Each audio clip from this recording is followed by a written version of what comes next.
2025년 4월 29일 3년후 연구소 비트코인 시장 분석입니다. 지난주까지 비트코인 가격과 미국 3대 주식시장 지수가 비교적 가파른 반등을 보였죠. 어제 28일은 하루 쉬어가는 모양새였습니다. 비트코인, 다우존스, S&P 500, 나스닥 모두 0.5% 이내 보합권에서 마감하는 모습을 보였습니다. 먼저 미국이 진행 중인 관세 협상 관련한 부분들을 짤막하게 체크하겠습니다. 오전에 베센트 장관이 CNBC에 출연해서 짤막한 인터뷰를 했죠. 주말 사이에 ABC This Week라고 하는 프로그램에도 출연을 했었는데 과거에 비해서 좀 비교적 정보를 자주 공유하려는 그런 모양새를 보이고 있습니다. 가장 많은 논란이 있었던 부분은 미국이 중국과 협상을 진행 중이냐 아니냐 하는 부분이죠. 트럼프는 시진핑도 만나고 그랬다라는 얘기를 하는데 지금 사람들이 믿지를 않고 있습니다. 중국에서는 계속 부인을 하고 있죠.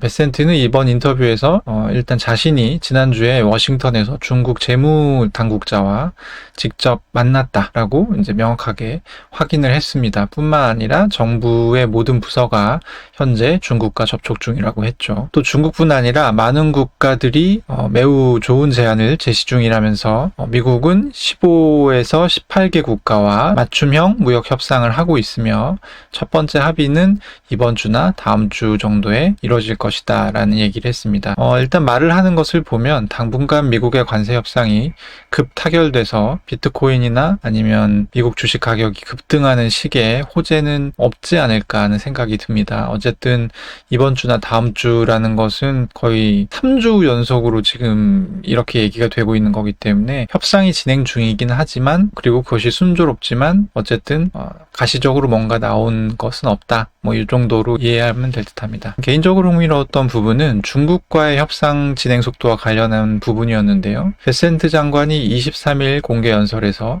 중국과의 최종 합의까지 3년이 걸릴 수도 있다. 이런 얘기를 했었죠. 근데 ABC This Week에서는 이 기간이 수개월로 줄어들었습니다. 이제 ABC 인터뷰에서는 아주 짧은 합의에는 수개월 이렇게 얘기한 거일 수도 있는데 어쨌든 이 사람이 지금까지 이제 얘기하는 패턴을 보면 중국과의 협상이 23일 연설 때까지는 전혀 진행되지 않았던 것으로 보이고 지금은 얘기를 해보니까 나쁘지 않은 것 같다 시작이 요 정도 톤이 아닐까 하는 그런 생각이 듭니다. 중국은 어제까지도 일관되게 미국과의 협상 사실을 부인하고 있고요. 외교부 대변인 언론 브리핑을 통해서 미국과 어떤 통화도 없었으며 무역 협상을 진행 중이지 않다라고 전했습니다. 비트코인 가격이 95,000달러 선으로 상승한 지금 중요한 것은 아마도 다음 호재가 무엇인가 하는 부분이겠죠.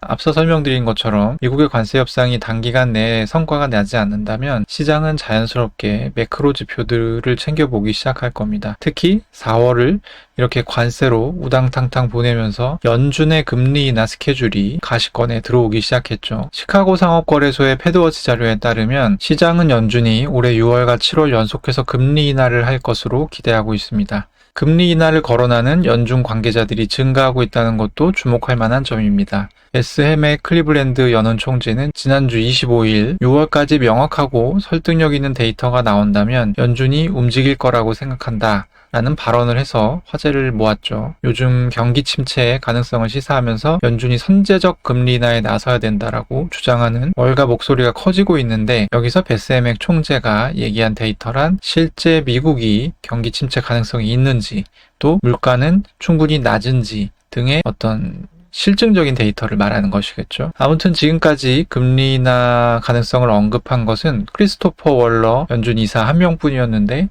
한 명이 더 추가가 된 그런 셈입니다. 그런데 흥미롭게도 베스엠의 클리블랜드 연은 총재의 발언에 대해서 비공식 연준의 입이라고 불리는 닉 티미라우스 월스트리트 저널 기자가 자신의 그 트위터에 흥미로운 포스팅을 올렸죠. 이 닉 티미라우스 기자는 원래 연준은 데이터에 따라서 결정을 한다. 그러니까 이 발언은 배고프면 우리는 밥 먹어요 같은 그런 정도의 의미에 불과하다라는 트윗을 올렸습니다. 이 발언이 좀 이렇게 뭐랄까요. 연은 총재가 얘기하는데 일개 기자가 이렇게 논평하는 것은 좀 자연스럽지는 않아 보이고 제가 볼 때는 어떤 연준의 주류 제롬 파월 의장이라든지 이런 사람들이 이런 금리 인하 가능성을 언급하는 연준 인사들의 발언들이 튀어나오는 이런 기류를 원치 않는다라는 라는 의미로 해석을 할 수 있지 않을까 그렇게 생각합니다. 연준은 사실 해먹 총재 발언 하루 전에 소비자 심리 등을 근거로 한 경기 판단이 다소 위험하다라는 내용의 공식 연구 자료를 낸 바 있습니다. 연준은 이 자료에서 소비자 심리 조사 자체가 어떤 미래 소비자 행동과 소비자들의 어떤 건전한 소비 상태를 보여주는 그런 지표로서의 힘이 좀 약해졌다라는 결론을 낸 바 있습니다. 소비자가 어떻게 느끼는지 인식하는 것도 굉장히 중요하지만 최근 소비자들의 말과 어떤 행동 사이에 괴리가 굉장히 커졌기 때문에 소비자 정서 조사를 사용해서 미래의 소비자 행동을 추론할 때는 주의를 기울여야 된다라는 지적이었는데요. 말이 복잡했지만 제롬 파월 연준 의장도 최근에 미시간 인플레이션 기대 지수 같은 경우가 굉장히 높게 치솟으면서 이와 관련된 질문들을 여러 차례 받은 적이 있는데 그때마다 크게 신경 쓰지 않는다. 이런 심리조사는 실제 경제와 좀 다르다. 이런 톤으로 얘기를 한 적이 있었죠. 종합해보면 연준은 지금 어떤 굉장히 하드한 그런 경기나 물가나 아니면 고용과 관련된 데이터를 필요로 하고 있고 그 데이터가 있어야지만 금리 인하를 할 것이다. 이런 부분을 시사하는 자료가 아닌가 생각합니다. 그럼 결국 어떤 데이터가 가장 금리 인하에 큰 영향을 미칠 것이냐?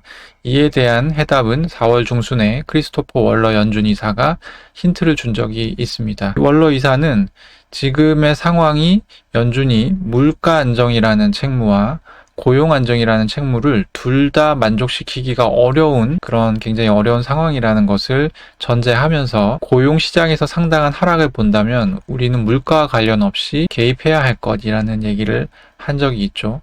관세 정책이 물가 상승에 주는 영향은 일시적이지만 고용과 경제 성장에 미치는 부정적 영향은 오래 지속될 수 있기 때문입니다. 근데 마침 이번 주에 고용 데이터가 무더기로 발표를 앞두고 있습니다. 일단 29일 밤에는 졸츠 지표가 나오죠. 그리고 30일에는 ADP, 비농업 취업자 수와 PC 물가가 같이 나옵니다. 그리고 1분기 실질 GDP 역시 경기 침체와 관련해서 매우 중요한 지표죠. 그래서 30일 자료가 굉장히 중요할 것 같습니다. 그리고 5월 1일에는 신규 실업수당 청구 건수가 발표가 되고 2일에는 비농업 취업자 수와 4월 실업률 결과가 발표가 되게 됩니다. 제 생각에는 이전에 비해서 이 지표들이 시장에 미치는 영향이 상당히 커지지 않을까라는 생각을 하고 있습니다. 지금까지 나온 흐름으로는 4월 고용지표가 갑자기 나빠질 가능성은 그다지 높지 않아 보입니다. 하지만 5월 고용지표가 나빠진다면 그것은 6월의 금리 인하로 바로 연결될 가능성이 있습니다. 그런 차원에서 이번 주에 나오는 고용 관련한 지표들을 좀 챙겨보면 좋을 것 같고요. 저도 고용 관련한 연구들을 좀 집중적으로 소개해드릴까 합니다. 오늘의 분석은 여기까지입니다. 3년후 연구소 구독과 좋아요 그리고 많은 관심 부탁드립니다. 감사합니다.